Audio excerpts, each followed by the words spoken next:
সম্মানিত viewers, YouTube channel SR টিভির সৌজন্যে গ্রামগঞ্জের আঞ্চলিক খবর দেখরা ২ নং দাসের বাজার ইউনিয়নের বৃহত্তর সরিহান্দি দিনী শিক্ষা প্রতিষ্ঠান জামিয়া ইসলামিয়া দাখিল মাদ্রাসার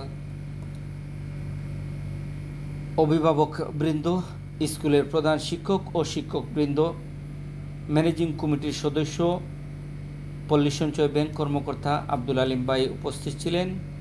আরও অন্যান্য সদস্যবৃন্দ উপস্থিত ছিলেন, মহিলা সদস্য উপস্থিত ছিলেন। শিক্ষার মান উন্নয়নের জন্য শিক্ষকবৃন্দ, অভিভাবকবৃন্দর মত বিনিময় হয়েছে। এক লক্ষ্য, শিক্ষার মান কিভাবে উন্নত করা যায় এই দৃষ্টি নিয়ে এগিয়ে যাওয়ার জন্য সবাই একমত পোষণ করেছেন। দিনী শিক্ষা প্রতিষ্ঠানের লেখাপড়ার মান দেখে খুব খুশি হয়েছি।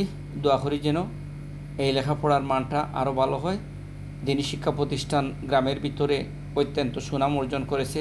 আশা করি ভবিষ্যৎ আরও সুনাম অর্জন করবে। এই দিনী শিক্ষা প্রতিষ্ঠানের সামনের দিনগুলা উজ্জ্বল ভবিষ্যৎ কামনা করি। YouTube channel SR TV subscribe করবা, শেয়ার করবা, লাইক দিবা। গ্রামগঞ্জের আঞ্চলিক খবরগুলা দেখার জন্য ইউটিউব চ্যানেল এসআর টিভির সঙ্গে থাকবে।